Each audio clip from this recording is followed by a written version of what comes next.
안녕하세요. 오늘 말씀입니다. 아담과 하와의 죄는 전 인류의 타락을 가져왔습니다. 그러면 이 죄가 어떻게 생겼을까요? 어처구니 없게도 하나님의 말씀을 건성으로 들었기 때문이었습니다. 마귀가 하와에게 선악과를 따먹으라고 이렇게 유혹했습니다. 하나님이 참으로 너희에게 동산 모든 나무의 열매를 먹지 말라 하시더냐? 간사한 뱀은 하와에게 함정을 둔 질문을 했습니다. 하와가 이렇게 대답합니다. 동산 나무의 열매를 우리가 먹을 수 있으나 동산 중앙에 있는 나무의 열매는 하나님의 말씀에 너희는 먹지도 말고 만지지도 말라 너희가 죽을까 하노라 하셨느니라. 여기서 하와가 인용한 하나님의 말씀은 본래 하나님의 명령과 다릅니다. 하와가 자기의 말을 덧붙인 것입니다. 하나님은 동산 중앙에 있는 나무의 열매를 먹으면 죽을까 하노라가 아니라 반드시 죽으리라고 말씀하셨습니다. 많은 그리스도인들이 이처럼 하나님의 말씀을 모르는 것도 아니면서 그렇다고 정확히 아는 것도 아닌 상태에 머물러 있습니다. 이 상태가 미혹을 받기에 딱 좋습니다. 우리가 얼마나 많은 하나님의 말씀을 건성으로 듣고 알고 있는지 모릅니다. 우리가 원하든 원하지 않든 우리는 수없이 많은 말들을 들으며 살아갑니다.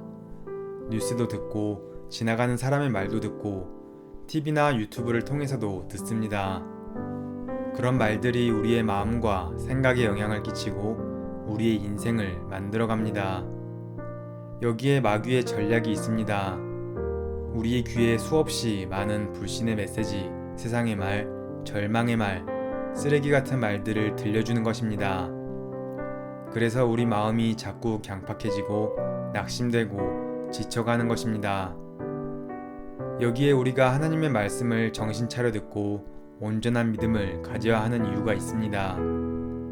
그렇지 않으면 우리는 믿음을 지킬 수 없고 인생을 제대로 살아갈 수 없습니다. 그러므로 우리가 하나님의 말씀에 귀 기울여 듣는 것은 우리의 생명과 직결되는 일입니다. 이사야 55장 3절 너희는 귀를 기울이고 내게로 나와 들으라. 그리하면 너희의 영혼이 살리라.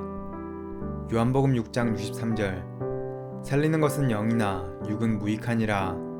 내가 너희에게 이른 말은 영이요 생명이니라. 주님이 우리에게 주시는 말씀을 들을 때 우리의 영이 살고 우리의 인생의 변화와 기적이 일어납니다. 독립운동가 이상재 선생은 원래 기독교인이 아니라 철저한 유교 신자였습니다.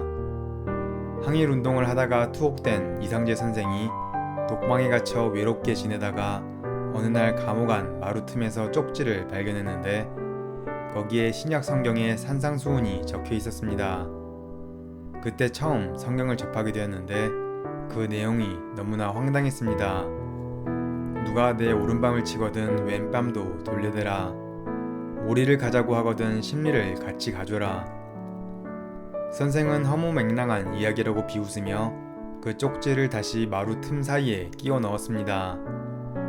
읽을 가치도 없다고 생각하면서도 심심하니까 꺼내서 읽어보고 다시 끼워 넣기를 수백 번 상산수훈을 얼마나 많이 읽었는지 모른다고 합니다.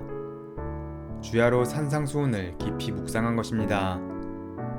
그는 감옥에서 나올 때 예수님을 영접하게 됩니다. 결국 이상재 선생은 신실한 크리스천이 되었고 독립운동에 앞장선 민족 지도자가 되었습니다. 성경 말씀은 아무것도 아닌 것이 아닙니다.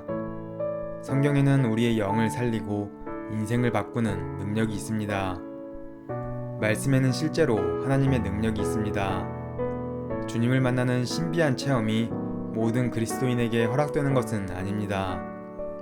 모든 그리스도인이 사도 바울처럼 강력한 빛으로 예수님을 만나는 체험을 하지는 않습니다. 그렇지만 하나님의 말씀인 성경을 읽을 수 있는 은혜는 모든 그리스도인에게 허락된 것입니다. 빛으로 나타나신 예수님을 바라보는 체험보다 더 놀라운 은혜가 성경 안에 있습니다. 말씀을 통해 주님을 더욱 깊게 알아가고 주님을 아는 힘으로 하루하루를 살아내는 우리가 되길 소망합니다.